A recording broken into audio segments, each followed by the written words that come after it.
Então, galera, vamos lá para a nossa parte 2, né, do nosso conteúdo realmente,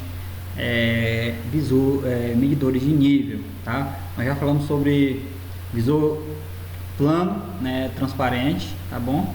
E aí nós vamos dar sequência nosso assunto, né, que é medidor de nível, né? Se você não assistiu a aula 1, assista realmente, entenda que isso é parte de conexão para o teu aprendizado, né?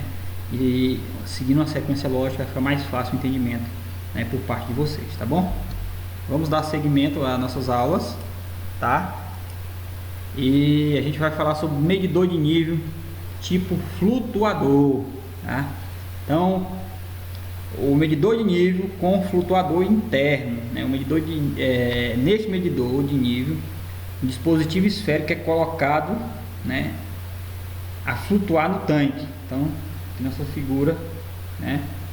Aqui nessa figurinha não está muito legal, mas é que tem no material de vocês, então talvez no material de vocês está mais visível. Então acompanhe aí, tá?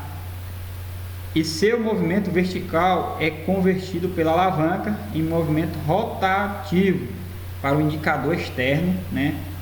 A rotação da alavanca produz uma indicação direta ou acima do contato magnético. O flutuador tipo esférico é normalmente usado quando a grande resistência à pressão é desejada. Então, ó, vamos imaginar que isso aqui é o nosso reservatório, tá bom? Então, é o nosso reservatório e aqui é o nosso sistema de acionamento esférico, né, para nossa medição. Então, eu tenho, meu volume vai aumentando, né, eu vou pressionando, né, essa esfera aqui, né, tipo esférico na verdade, mas geralmente o material é um polímero, um plástico, algo assim do tipo, né? Então eu vou pressionando ele, né? E aqui eu tenho um ponteiro, né, isso mecanicamente interligado, que ele vai mudando o seu deslocamento, quanto para baixo, quando ele vazia, quanto para cima, quando ele aumenta, né? E aqui eu vou ter um medidor, né, com a imagem realmente, onde eu consigo visualizar, né, qual é o meu nível, né, nesse exato momento, de acordo com esse movimento, né? O flutuador é desejado de modo que a linha do centro da esfera concilia-se com o nível da superfície, né, do líquido, proporcionando uma máxima sensibilidade na mudança de nível. O medidor de nível com flutuador interno é usualmente utilizado em tanques abertos e deve-se ter cuidado para assegurar que não ocorra vazamentos quando estes são usados compressões ou tanque de vácuo. Então, é bem simples o princípio, né? Ele movimenta essa parte esférica e ele movimenta um ponteiro mecanicamente, né, onde eu consigo visualizar e saber o nível, por exemplo, desse reservatório, tá bom? Então, nós temos também o medidor de nível tipo flutuador livre, né? Então, o medidor de nível tipo flutuador livre indica a variação do nível do líquido através de um movimento ascendente e descendente do flutuador, ligado por meio de uma fita métrica ou corrente a um peso. O deslocamento do flutuador utiliza-se nesse medidor de aproximadamente 0,30 metros, tá? Então, ó, flutuador, tá? Então, aqui meu tanque, meu flutuador, que eu tenho um mecanismo de polias, né, mecânico, e aqui eu tenho um contrapeso. Então, ó, eu aumento meu nível, esse contrapeso desce, né? E aqui nessa linha eu tenho uma régua graduada. De acordo com os locais que esse contrapeso tem, eu consigo saber o nível, né, desse reservatório em simulação. Então, bem simples também, é um pouco parecido com o flutuador, só que aqui a engrenagem, a parte mecânica, o flutuador livre é diferente um pouquinho, tá bom? Agora, nós já falamos, agora concluímos a parte realmente de medidores por medição direta, e agora vamos passar, né, para os medidores de forma indireta, né? O que é aquele indireto? Aquele que usa outras variáveis para me conseguir saber o nível, tá bom? Esse medidor de nível tipo deslocador, displace, né? Esse medidor de nível é provido de um detector que utiliza o princípio de Arquimedes, que diz: um corpo imerso a um líquido sofre a ação de uma força vertical dirigida de baixo para cima, né? Igual ao peso do volume do líquido deslocado, né? A essa força exercida pelo líquido do corpo nele é submerso é denominado-se empuxo.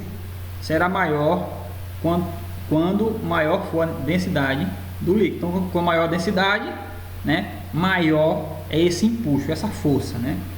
Então, deslocador displace. Um deslocador às vezes utiliza-se como sensor transmissor de nível.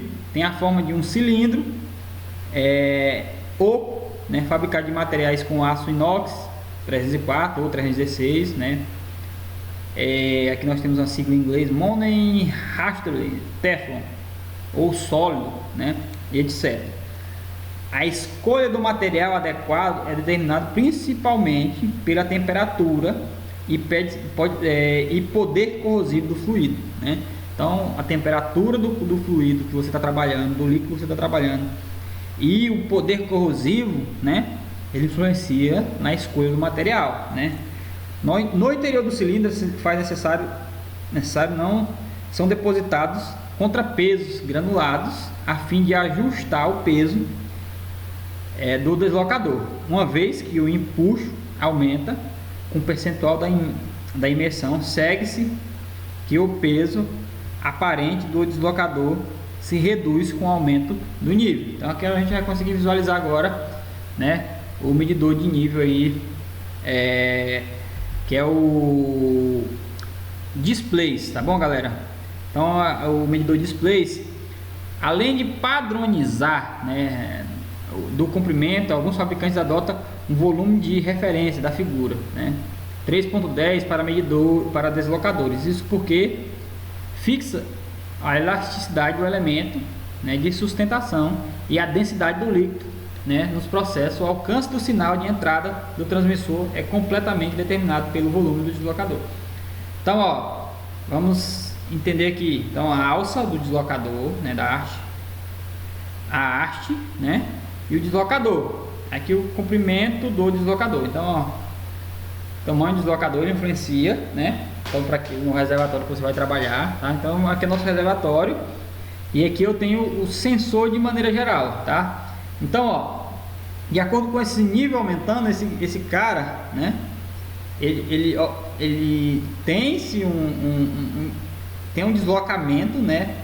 Nesse sentido, de acordo com esse nível aumentando, e através disso eu consigo pegar sinais, né? Sinais elétricos ou propriamente mecânico, né? Por exemplo, eu abro e fecho um contato, eu sei que meu nível tá baixo ou cheio, né? Ou provavelmente me saber realmente o volume desse cara, né? Então eu vou fazendo esse deslocamento e eu consigo, por sinal elétrico, eu consigo saber, né, o nível desse reservatório. Não é difícil de entender, né? Pouco usual, eu trabalhei com esse cara somente uma vez nesse modelo, né? Mas tem no mercado, tá no nosso material, nós vamos falar sobre ele, tá bom? Então, medidor de nível, tipo pressão diferencial, tá? Então, esses instrumentos, quando utilizados em medição de nível, mede diferenciais pressão que são provocadas pela coluna líquida apresentada nos equipamentos, cujo nível se deseja medir. Os instrumentos funcionam segundo este princípio. São, em geral, transmissores o que daremos aqui atenção, né? O princípio mais comum de funcionamento de transmissor de pressão diferencial é do tipo diafragma, né? É o tipo de equilíbrio de forças às pressões que define um módulo diferencial. São aplicadas através de conexões e entradas de instrumentos. Sua câmara é situada em lados opostos, estanque entre si e separados por um elemento sensível, diafragma, né? Essas pressões atuam sobre o elemento com a superfície determinada, produz força de mesma direção e sentido oposto, fazendo originar-se a força resultante. Essa força resultante, no caso de transmissor, né, tipo célula capacitiva, né, coloca uma variação com relação à capacidade, que é o C1 e C2, vídeo na figura 316, que é essa nossa figura, né? Essa variação é proporcional à pressão diferencial convertida e aplicada proporcional a um sinal de saída em corrente de saída do transmissor. Então, vamos citar um exemplo de medidor de nível, tá? Bem prático, que usa a pressão diferencial para me saber o nível. Vamos lá. Na nossa, praticamente todos nós temos a nossa máquina de lavar. Então, você vai trabalhar com uma quantidade, por exemplo, de material para lavar, de roupa para lavar. Então, de acordo com esse material, né, nós selecionamos o nível que a gente quer, né, que a máquina trabalhe, principalmente para não gastar muita água, por exemplo, né? Então a gente trabalha com nível realmente de acordo com o volume, né, de água que a gente deseja. Então esses esses tipos de medidores, né, para medir, eles trabalham com a mesma ideia de pressão diferencial. Então ali eu tenho um pré-sosstato, né, que mede a minha pressão. De acordo com essa pressão, né, eu sei o nível, né? Então vamos imaginar se eu coloco no fundo do reservatório, por exemplo, né, um medidor de pressão. Então se eu aumento o nível, com certeza eu aumento uma pressão, né, sobre o sensor, né, e essa pressão é proporcional a esse volume, né, esse aumento do nível, tá bom?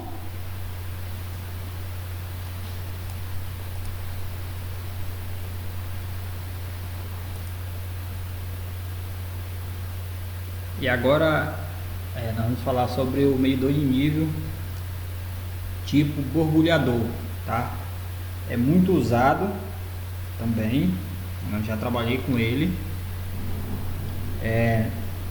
Nesse tipo de medição, um tubo é inserido no líquido em um vaso, uma das bolhas diretamente preparada e submersa no líquido, cujo nível se deseja medir através de uma ponta superior é fornecido ar ou gás inerte permanente, o líquido no qual se baseia esse tipo de medição, e que será necessária uma pressão de ar igual à coluna líquida existente no caso o ar vença este obstáculo, consiga escapar dessa extremidade inferior do tubo.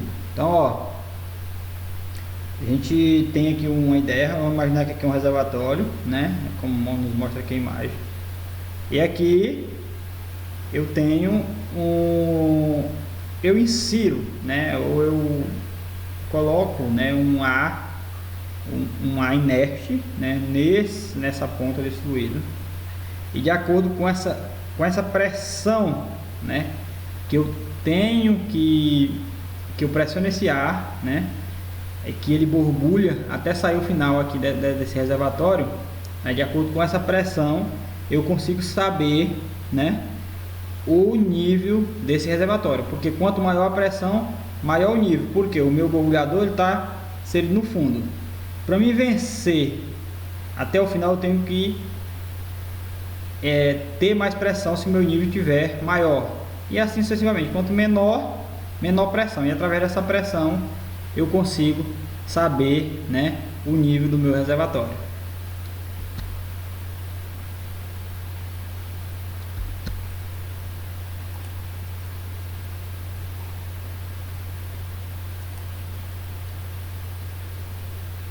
Aí nós temos outro bem conhecido, né, que é o medidor de nível capacitivo, né?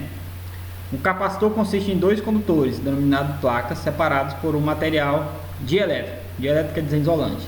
Esse componente muito utilizado em circuitos eletrônicos tem como principal característica a propriedade de armazenar cargas elétricas. Quando submetido a uma tensão alternada, o capacitor é percorrido por uma corrente diretamente proporcional à sua capacitância, né?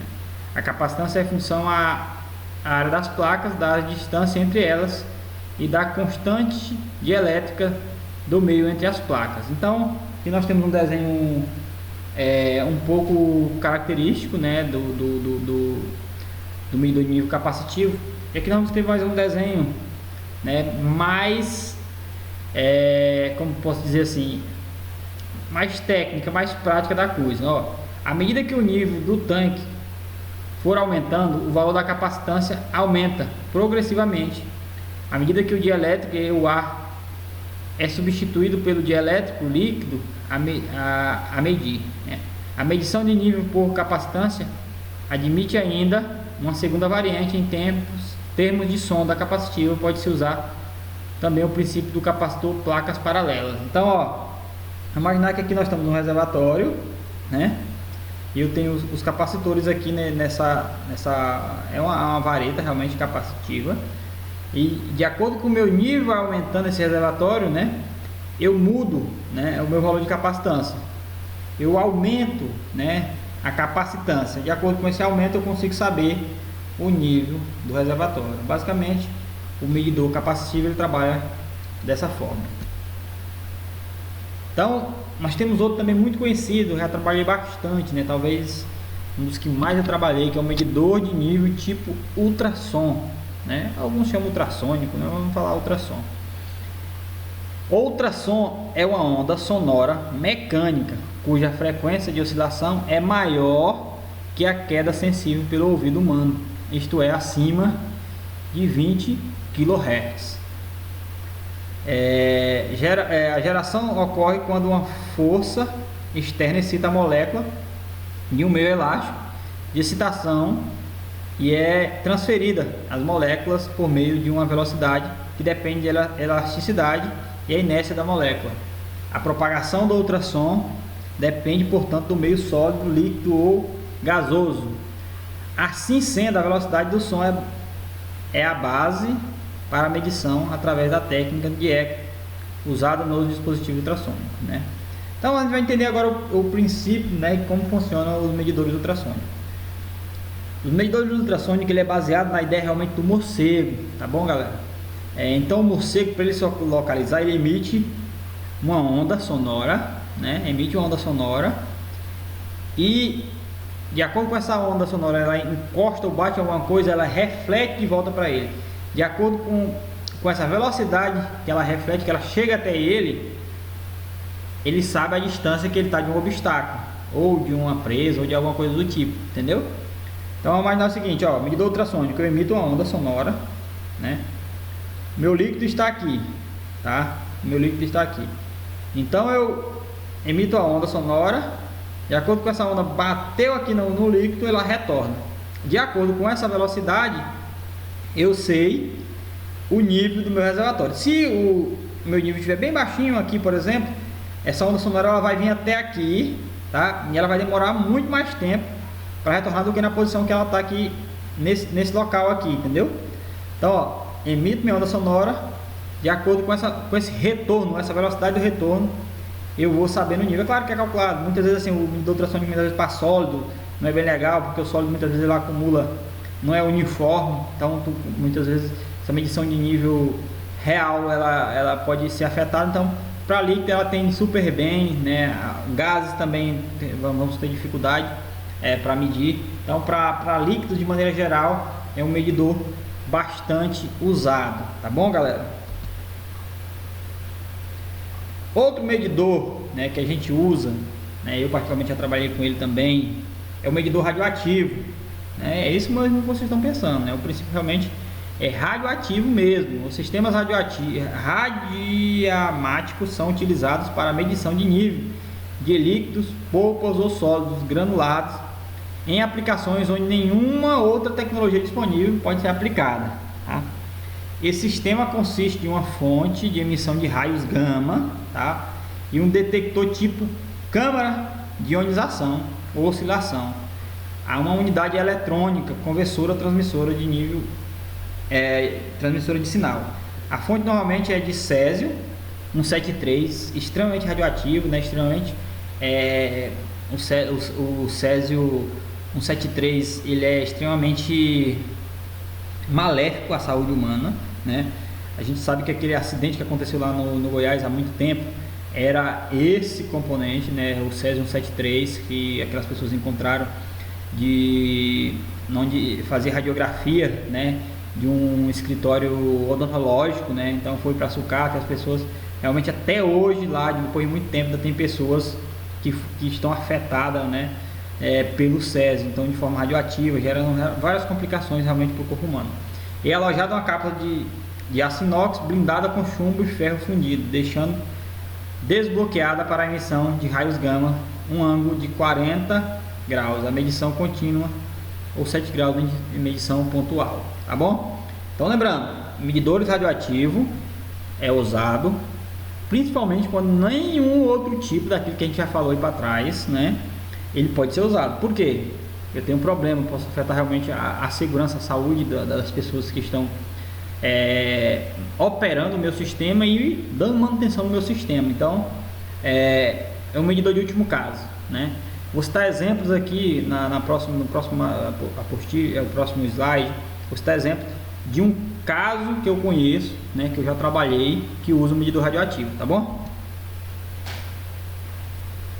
Então, ó, muitos arranjos são utilizados na instalação desses sistemas, porém mais típico pode ser visto na figura 22, onde a fonte é instalada de um lado do oscilo do tanque detector do outro. Então, ó, vamos imaginar que quando, né, que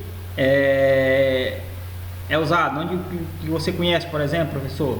Então, onde eu conheço, né? Na empresa que eu trabalho, existe lá, como eu falei, né, nos outros vídeos, eu trabalho numa empresa siderúrgica, né, onde eu tiro o aço líquido. Então, vamos imaginar o aço líquido lá na mais ou menos 1300, 1400 graus, até 1500, até 1600 graus, né? Nós trabalhamos lá.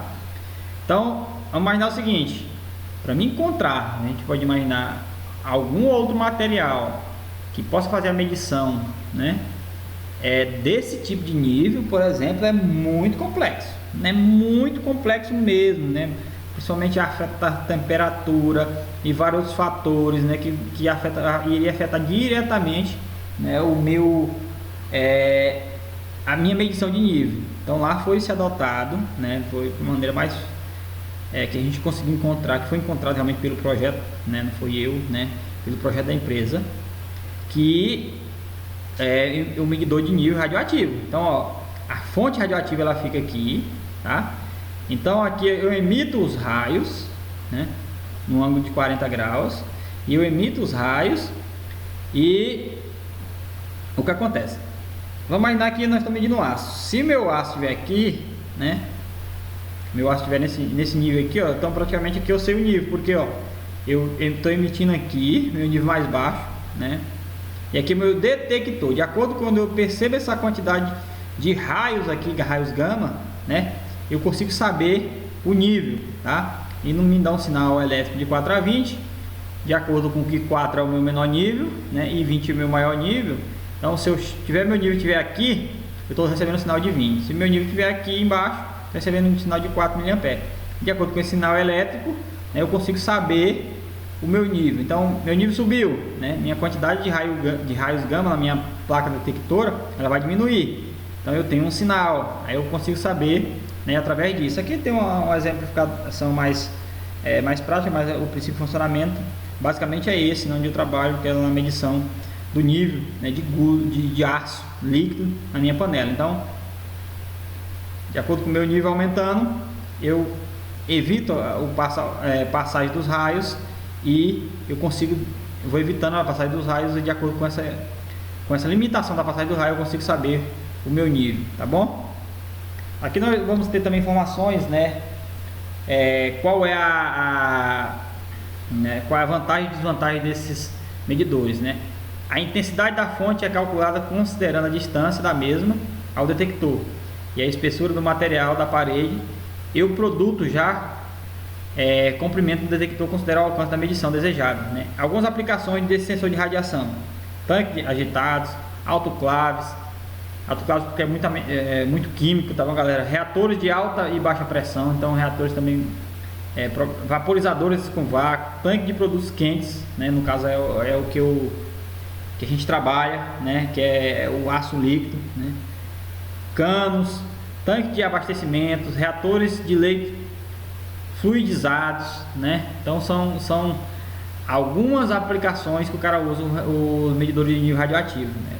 Vantagem: medição independente da pressão, temperatura, propriedade física e química do produto. Então, essa medição ela acontece independente desses fatores químicos, né?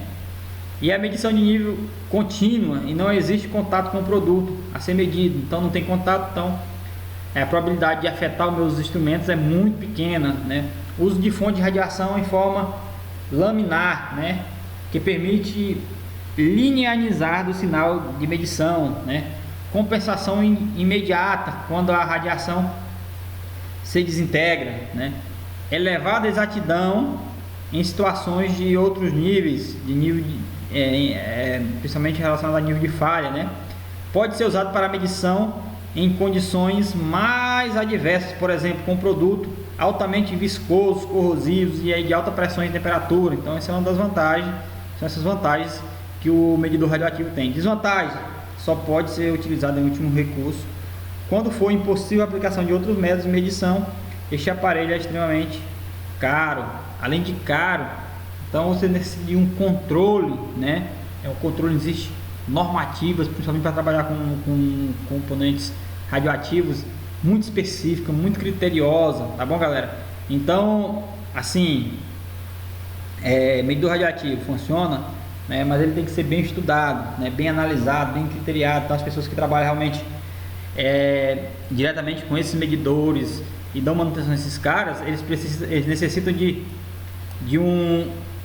exames periódicos com frequência para ver se realmente esses raios, esses aparelhos não estão afetando de acordo com a radiação, não está afetando esses colaboradores. Então é muito cuidadoso e tem que ter muito cuidado, tá? Outro medidor de nível é por pesagem, né? Justamente é usar a balança, né? A ideia é realmente da balança para entender, né? E saber o nível do que eu vou medir, né? Medição de nível por pesagem consiste basicamente na instalação de célula de carga. A célula de carga é a célula usada para medir, tá? Nas bases de sustentação do silo, cujo nível se deseja medir, né? Célula de carga é um sensor constituído de fitas estesiométricas, extraigãos, fixado adequadamente em um bloco de aço especial com dimensões calculadas para apresentar uma deformação elástica linear. Quando submetida a uma força, essa deformação é detectada pelas fitas estesiométricas através da variação da resistência elétrica. Então,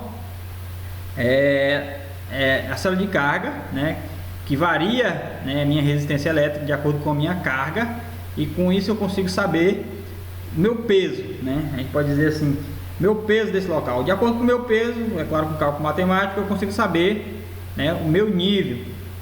O meu nível. Se eu sei, eu consigo variar o peso. Eu consigo saber o peso, eu consigo saber o nível. Então, quanto maior o peso, com certeza maior o nível. Então, a gente faz as correlações matemáticas aí e a gente consegue saber o nível através da pesagem. Então, galera, falando sobre medição de nível, a gente falou sobre os principais, os mais usados aqui nesse material, tá bom?